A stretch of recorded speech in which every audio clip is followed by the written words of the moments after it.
Have you ever noticed someone you know at a mall and immediately turned away so they wouldn't see you?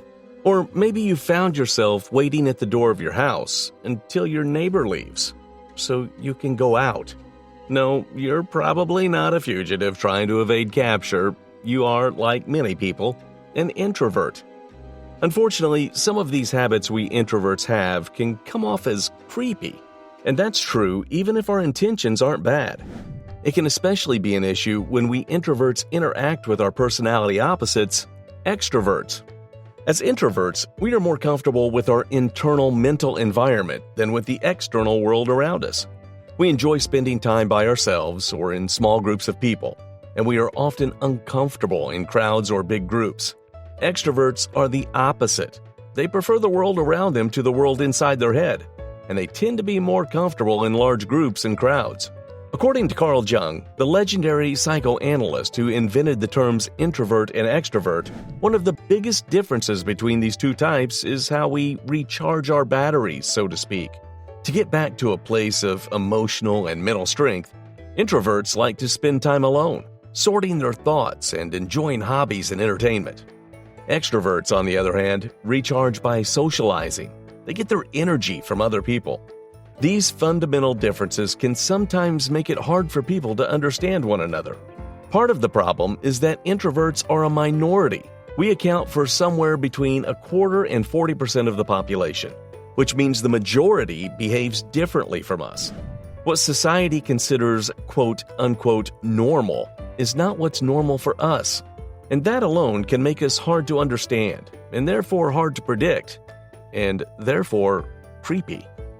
What's more, research has shown that people often don't realize when they're coming off as creepy to other people. So let's take a look at some of the most common habits of introverts that can sometimes come off as creepy. Let's start with the big one, the stare. Now, here's the thing about us introverts. We're always thinking, always mulling things over. And that means a lot of the time we get lost in those thoughts and might not pay as much attention to our external environment as we should. And sometimes we might find ourselves staring at someone, whether it's because we're thinking about them or because we're thinking about something else entirely, and our eyes just absent-mindedly focus there. The thing is, this can be really creepy. You might think you look like, but to the person you're looking at, you might look more like this, or even this. Creepiness is about uncertainty. It's about not knowing whether or not something near you is threatening you. If a mugger is holding a knife to you, that's not creepy. That's just scary, because the threat is obvious. It's right there. That's not a knife. That's a knife. But if someone is staring at you at a social function, that's creepy. Why are they staring? Are they plotting something? Do they want to hurt me? The good news is there are a number of things you can do to cut down on the stare. First is simply to be more mindful of your surroundings. Try to notice quickly if you are staring at someone and look away. If you have a habit of getting lost deep in thought in social circumstances, try to develop a habit of looking at your shoes. You'll still look disengaged, but at least you won't be creeping anyone out. Another thing you can do is make sure you have enough recharge time. Enough alone time. You may find yourself lost in thought or just going off into a daze if you haven't given yourself the quiet time introverts need to recharge. Now let's look at some other potentially creepy habits of introverts. Here's one: avoiding people you know when you run into them in public. We introverts can probably think of at least one time when this happened to us. You're shopping at the grocery store when you notice someone from work or school down the aisle. You quickly turn away and walk down another aisle. Or maybe it's even worse than that. Maybe they noticed you and called out to you, and you pretended not to hear and wandered off.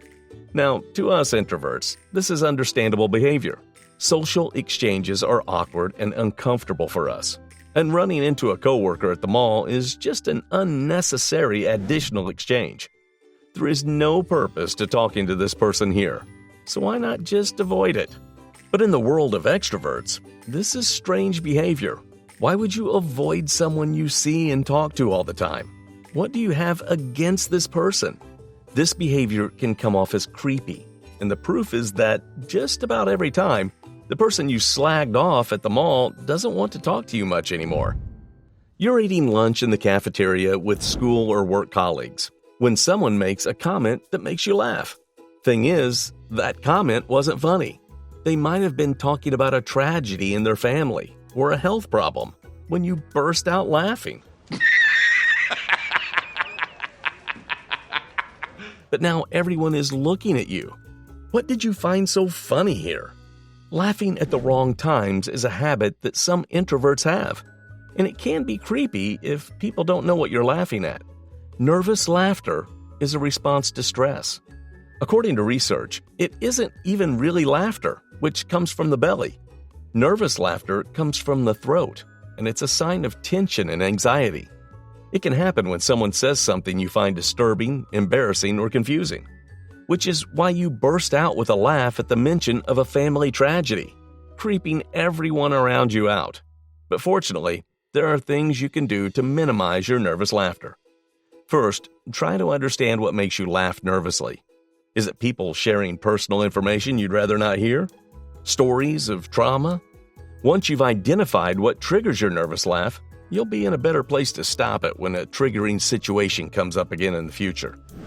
Secondly, try to develop habits that can take the place of the nervous laugh. Try a long or a aha, or maybe nod slowly, repeatedly to show you're following the conversation. If those things don't work, try excusing yourself when the conversation comes to something that might make you laugh awkwardly. You're about to walk out your front door when you see through the window that your neighbor is walking up to their door. Do you open the door and say hi? No. You wait quietly by the door until the neighbor leaves, and then you go out. Now, let's be clear. You don't hate your neighbor. You hate small talk. The awkwardness of it. Why bother? And if that neighbor hangs around outside for a long time, you might even be tempted to sneak out of the house without being seen.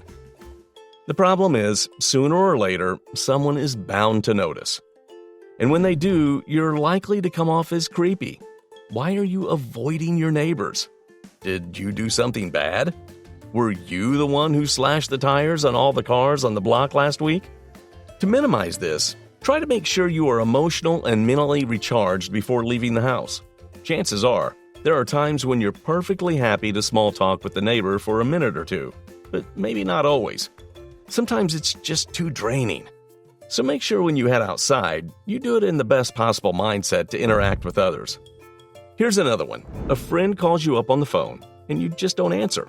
It's not that you don't like them anymore, or you're angry at them. I will find you, and I will kill you. It's simply that you don't have it in you to socialize right now. Maybe you made plans to go out, and now you're just not up for it. You're not even up to explaining this to your friend. You just want an evening to yourself, so you don't answer the phone. Calling strangers can be even more difficult. Introverts generally don't like unexpected outcomes, which makes phone calls with strangers or unfamiliar people seem risky. And introverts also rely heavily on nonverbal cues to understand people, so a phone conversation with a disembodied voice can be a disturbing experience. The problem is, avoiding calls can cause trouble. Not communicating at work can harm your performance. And if you're avoiding a friend, they might not understand what's happening. They might think you ghosted them. One thing you can do if you're struggling with this is to find alternative communications. Maybe it's faster for you to text than to call on the phone. Maybe there's a work or school message chat app you can use.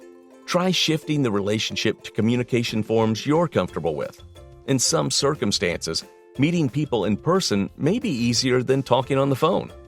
Where reasonable, try to set up in-person meetings. And most of all, try to be communicative about your communication problems. If you didn't return your friend's call yesterday, apologize to them. Tell them you just weren't up for socializing. Most likely, they'll understand. If you're an introvert, chances are you're a big fan of online shopping. That's because you don't even have to leave the house, and you don't have to face those uncomfortable salespeople. Introverts are notorious for avoiding sales staff, because few things are as awkward for an introvert as a stranger following them around a store and putting pressure on them to buy something. This is the part where you run away. More than one introvert has walked out of a store angry with themselves for buying something they didn't want but got pressured into. This is why introverts prefer the anonymity of large department stores, or even better, Amazon. But if you do find yourself in an awkward spot with a salesperson, remember, there's no reason to get stressed out or freaked out. Just politely let them know you don't need any help. So by now, you're probably thinking, gosh, there sure are a lot of things I do that creeps people out. Don't sweat it.